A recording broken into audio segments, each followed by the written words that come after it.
Chers frères et sœurs, nous allons nous arrêter pendant ce prêche du vendredi et celui ou ceux qui vont suivre sur un passage coranique, un passage de Surat Al-Imran qui commence à partir du verset 133.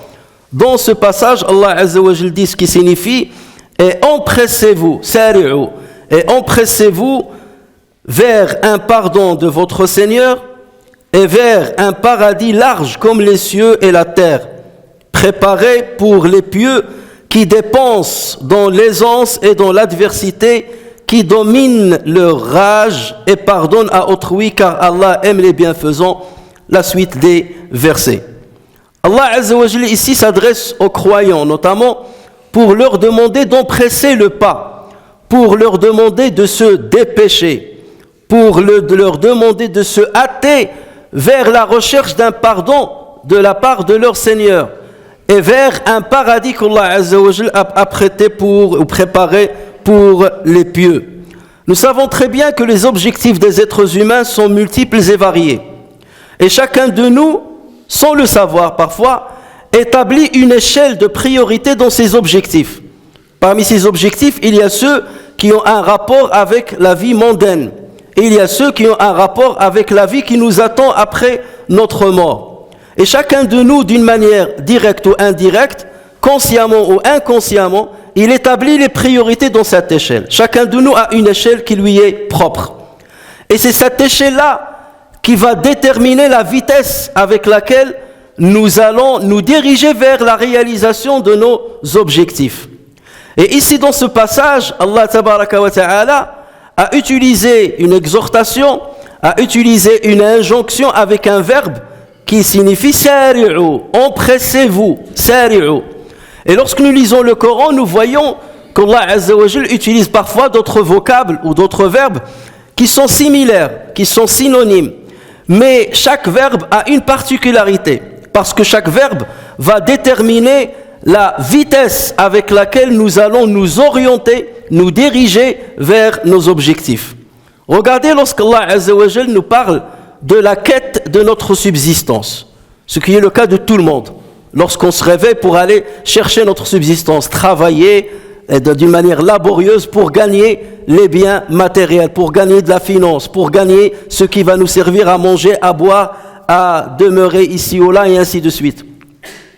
Allah Azza wa Jal nous dit à cet égard: هو الذي جعل لكم الأرض ذلولا فامشوا في مناكبها وكلوا من رزقه. C'est lui qui vous a soumis la terre, marchez donc dans ces grandes étendues et mangez de ce qu'il vous fournit. Et ici, il a utilisé le verbe marcher. Et nous savons que la marche a une certaine vitesse bien déterminée. Lorsqu'il s'agit du prêche du vendredi ou de la prière du vendredi, Allah Azza wa Jal dit: Ya ayyuhalladhina amanu, ô vous qui avez cru, idha nudiya lis-salati min yawmil jumu'ah. Quand on appelle à la salat du jour du vendredi, fas'aw ila dhikrillah. Il n'a pas dit famshu ila dhikrillah. Fas'aw ila dhikrillah. Et sa'aw, ça c'est un verbe qui veut dire aussi marcher, mais marcher avec un pas accéléré. Il y a une grande différence entre masha wa sa'a. As-sa'i suscite de la part de celui qui veut se déplacer une vitesse supérieure à la marche normale. Lorsqu'il s'agit maintenant de s'orienter vers le pardon de la part d'Allah Azza wa Jal, vers le paradis qu'Allah Azza wa Jal a apprêté à ceux qui sont pieux, Allah Azza wa Jal a utilisé le vocable sari'u, ou bien sabiqu dans Surat Al-Hadid, sabiqu, concourez. Et sabiqu, ça veut dire entrer dans une concurrence. Ce sont seulement les premiers qui vont réussir. Donc sabiqu ou bien sari'u vont dans le même sens. Sari'u, ça veut dire allez vite, pressez le pas, dépêchez-vous. Sabiqu, entrez en concurrence. Au lieu d'entrer dans la concurrence sur les moyens terrestres, entrez dans la concurrence sur ce qui va vous servir dans l'au-delà. Et essayez d'être parmi les premiers. Et ensuite, lorsqu'Allah Azza wa Jal parle de ceux qui cherchent, qui cherchent sa proximité, Allah Azza wa Jal utilise une autre injonction. Il dit « Fafirru ilallah » fuyez vers Allah, fuyez.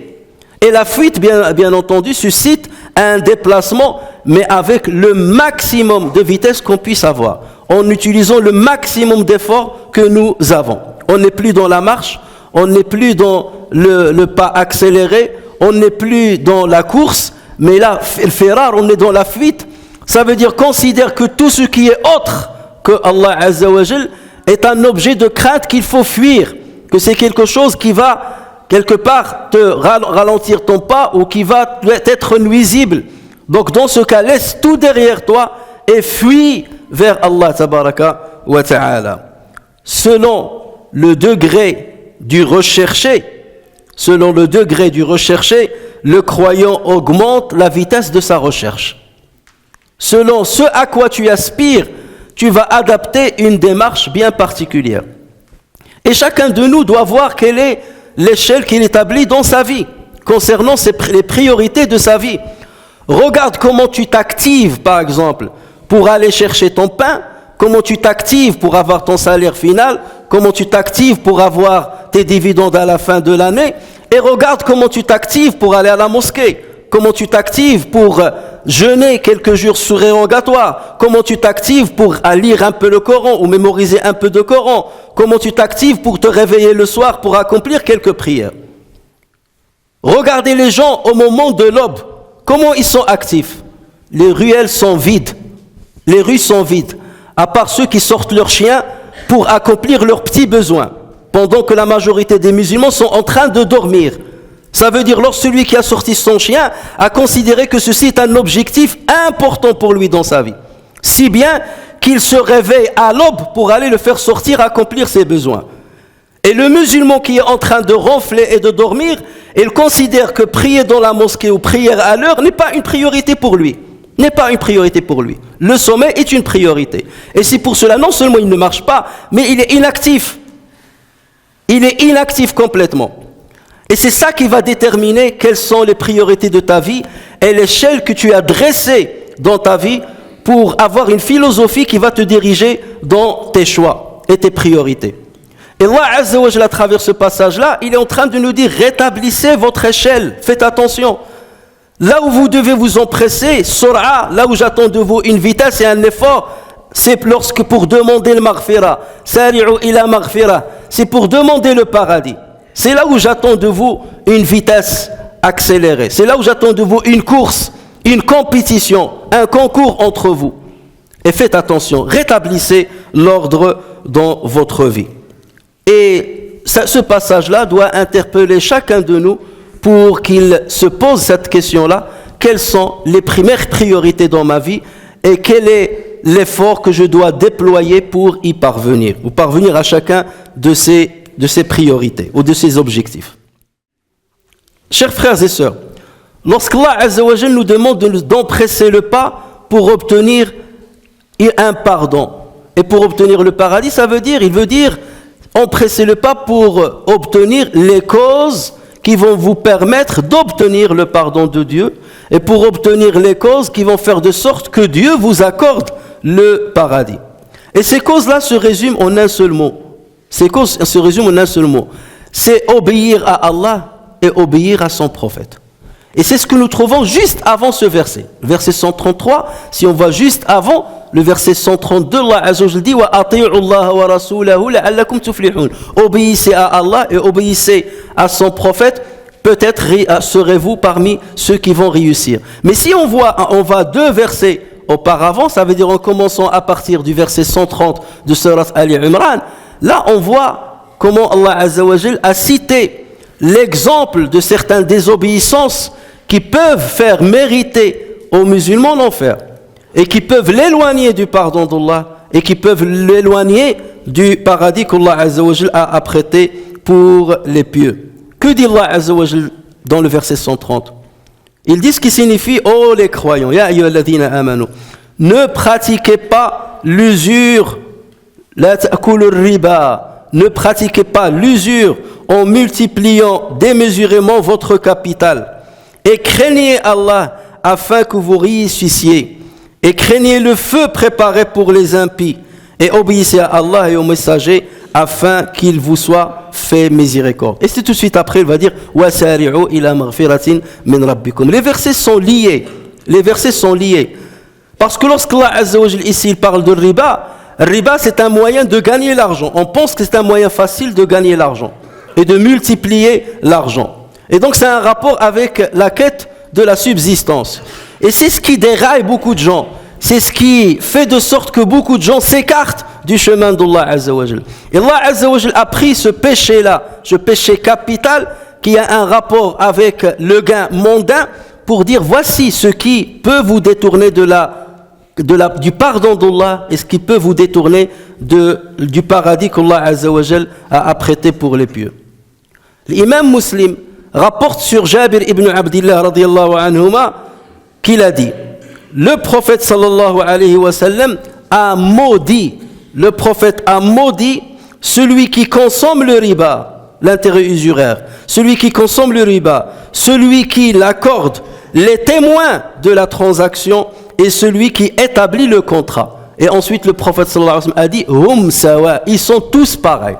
Ces quatre personnes, celui qui a consommé le riba, celui qui l'a donné, celui qui a contracté l'acte de riba et celui qui en était seulement témoin. Tous les quatre, ils sont pareils, dit le prophète sallallahu alayhi wa sallam. Ils sont pareils dans la gravité de l'accomplissement de ce péché. Il y a beaucoup parmi nous qui utilisent certaines transactions dans lesquelles il y a l'usure. Il y a l'usure. Et parfois, ils font semblant qu'ils n'ont rien vu. Ils pensent que l'usure claire, c'est seulement j'ai pris un prêt et je donne un peu plus. Mais dans la majorité et beaucoup de transactions actuelles qui existent, on trouve riba qui est dissimulé d'une manière ou d'une autre. Et lorsqu'on a le doute, beaucoup disent je préfère ne pas poser la question. Parce que si je pose la question, on risque de me dire que c'est haram. Donc autant faire la politique de l'autruche et faire semblant que je ne savais pas et Dieu me pardonnera ou me pardonnerait le jour du jugement. On ne peut pas jouer avec Allah Azza wa Jal et on ne peut pas tricher avec Allah Tabaraka wa Ta'ala. Autant on pose énormément de questions lorsqu'on veut gagner. Autant on cherche tous les moyens possibles et on s'engage dans des stages, on entreprend des stages et on va chez ceux qui sont expérimentés, ceux qui nous ont afin d'avoir le maximum de conseils pour bien gagner. Mais autant pourquoi on ne donne pas le même effort pour aller poser les questions sur les moindres détails de nos transactions financières pour voir est-ce qu'on est sincèrement dans le halal et on gagne le halal et on mange le halal et on fait consommer le halal à nos enfants, à nos familles, ou est-ce qu'on est dans le haram? Et parfois les personnes même, ils détestent ceux qui peuvent leur répondre. Celui-là, je le déteste parce qu'il me dit c'est haram et donc quelque part c'est comme s'il m'a empêché d'accéder à ma subsistance. Ce ne sont pas les êtres, ce n'est pas les hommes, ce n'est pas le mufti ou bien l'imam, quelque chose comme ça qui va empêcher ton accès à ta subsistance. Lorsqu'il transmet ce que Allah Azza wa Jal dit, ce que le prophète sallallahu alayhi wa sallam dit, donc tu es en direct en lien avec Allah Azza wa Jal et va chercher par tes propres moyens si tu as les outils jurisprudentiels pour comprendre et les outils intellectuels pour comprendre ce que Allah Azza wa Jal dit dans le Coran ou ce que le prophète sallallahu alayhi wa sallam explique à travers sa sunna. Allah Azza wa Jal dans le Coran dit à propos de ceux qui consomment le riba ou qui pratiquent le riba, ce qui signifie, ô les croyants, craignez Allah et renoncez au reliquat de l'intérêt usuraire si vous êtes croyants. Et si vous ne le faites pas, alors recevez l'annonce d'une guerre de la part d'Allah et de son messager. Alors ici, lorsqu'on parle de guerre de la part d'Allah et de son messager, bien entendu, ça ne va pas être une guerre avec des armes visibles. Mais en tout état de cause, quelqu'un qui rentre en guerre avec Allah Azza wa Jalla, avec son prophète, comment espère-t-il gagner cette guerre? Forcément, il est perdant. Et la perte n'est pas forcément une perte matérielle, financière, je vais perdre ceci, je vais perdre cela. Non, les pertes peuvent être multiples et variées. Je peux perdre ma santé, je peux perdre ma notoriété, je peux perdre mes enfants, je peux perdre mon conjoint, je peux perdre mes proches, je peux perdre mon emploi, je peux perdre énormément de choses. Et d'ailleurs, dans plusieurs conflits qu'on peut vivre, et dans plusieurs épreuves qui entravent notre chemin, si on est véridique avec nous-mêmes et qu'on revient à la manière avec laquelle nous gagnons notre argent, on va se rendre compte qu'on touche au haram. Qu'on touche au haram. Lorsque tu es touché par une épreuve, ne dis pas, de toute façon, le prophète sallallahu alayhi wa sallam le dit, ce sont que les meilleurs qui sont éprouvés. Donc je fais partie des meilleurs. Si je suis éprouvé, j'ai une maladie ou là j'ai un problème, c'est parce que je suis parmi les meilleurs. Non, les meilleurs sont éprouvés, comme a dit le prophète sallallahu alayhi wa sallam. Mais les égarés sont aussi éprouvés et punis par Allah Azza wa Jal. Donc pourquoi tu choisis seulement ce hadith du prophète sallallahu alayhi wa sallam où tu dis, parce que je suis parmi les meilleurs, c'est pour ça que je suis éprouvé. Et tu ne dis pas que peut-être qu'Allah Azza wa Jal est en train de me punir parce que j'ai touché al-haram et que j'ai fermé l'œil sur al-haram. Et d'ailleurs, le musulman, il doit toujours se remettre en cause. Autrefois, un savant disait, à chaque fois que je vois que ma monture s'entête, et ma monture, un âne ou une mule, elle s'entête, je me dis quel est le péché que j'ai commis. À chaque fois que j'ai un litige avec mon conjoint, je me pose la question, quel est le péché que j'ai commis? Il ne dit pas, c'est ma monture il faut que je la change, ou là, le moteur ne marche pas, ou là, il fallait que je mette de l'huile, je ne l'ai pas changé l'huile à l'heure, ou là, les filtres. Non, il dit d'abord, il commence par dire, quel est le péché que j'ai commis? Un conflit avec mon conjoint, quel est le péché que j'ai commis? Et il commence à passer en revue tout ce qu'il fait dans son quotidien. Peut-être trouvera-t-il un péché qu'il faut écarter afin d'assainir sa situation et afin qu'Allah Azza wa Jal lui donne une issue favorable. Allah Azza wa Jal nous dit aussi à propos de l'intérêt usuraire, ceux qui pratiquent l'intérêt usuraire ne se tiennent au jour du jugement que comme se tient celui que le toucher de Satan a bouleversé. Cela parce qu'ils disent le commerce est tout à fait comme l'intérêt usuraire, alors qu'Allah a rendu licite le commerce et illicite l'intérêt usuraire.